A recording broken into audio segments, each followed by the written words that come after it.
Hi, my name is Elijah Gomez, and this is my final persuasive speech. The two people I have in the audience with me today are my sister and dad. Hi. And I will be talking about setting an age limit on social media. How old were you when you were allowed to have social media? And after getting social media, could you tell a change in the way that you were started to see yourself or the people around you? If so, then you were having the same experience that 46% of teens today are going through. Setting an age limit on social media is the safest way to protect our teenagers today. There needs to be an age limit to strictly monitor the growth of the next generation. Not only will I go over the real effects of social media that social media has on teenagers today, but also what the government and other countries are doing to combat these dangers. By doing this, I hope to convince you that a social media ban is necessary for teens throughout America. For right now, though, I will focus on the negative effects that social media has on teenagers today. Social media is a powerful source of information at the hands of whoever decides to make an account, especially when this information is in the hands of children and teenagers. There is data that has shown that there are negative effects of social media, which we will look at to prove this point.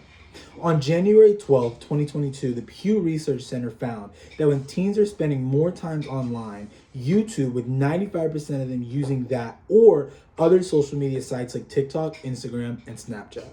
The U.S. Surgeon General issued an advisory on May 13th, 2023, speaking on the effects of social media. They said that 46% of teenagers ages 13 through 17 feel worse about their body image after using social media. This, as well as 64% of adolescents saying that they have been exposed to hate-based content throughout social media. Social media clearly has these negative effects on the mental image of majority of children who use social media. This, as well as the fact that 64% of children on social media have already been exposed to hate-based content, creates a bigger issue in the long run. Now we can take a look at what lawmakers can and have been implementing for age limits on social media. There have been a few laws that the government has put in place to help combat the effects of social media on teenagers. This, as well as some plans that the government has, is important to understanding of how they're attempting to combat this issue.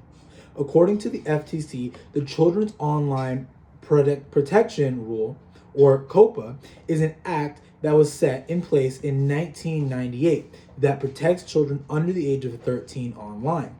While this is one small thing, it is still not enough to fully protect the teenagers of the dangers of social media. More recently, according to the New York Times, there have been states like Utah, Tennessee, and Virginia that have passed or are in the process of getting passed that protect children from online dangers. This is done by setting strict age verification, parental consent, and a nighttime curfew on social media apps for all minors. According from California, as of September 20th, 2024, the California governor has signed a law prohibiting companies from collecting data on children under the age of 18 without parental consent. However, this law has been temporarily blocked due to further examine whether this infringes on freedom of speech laws. The government is attempting to find ways to keep our children safe while online, but it is hard to find legal ways to do this without opposing other laws and regulations. However, other countries have already banned and placed strict laws that prevent children from using social media entirely. Other countries have already been ahead of the US, like Australia and Europe, who have already set strict bans on social media for some of their minors. According to the BBC, Australia on December 10th, 2024, has become the first country to flat out ban all social media for children under the age of 16. They have also set a heavy penalty on the platforms themselves if they fail to do so. In Europe, France, and Denmark, they have also approved laws that have banned social media for children under the age of 15. Spain has also begun the process to create the only access to social media for minors under the age of 16 is by getting authorization by a legal parent or guardian.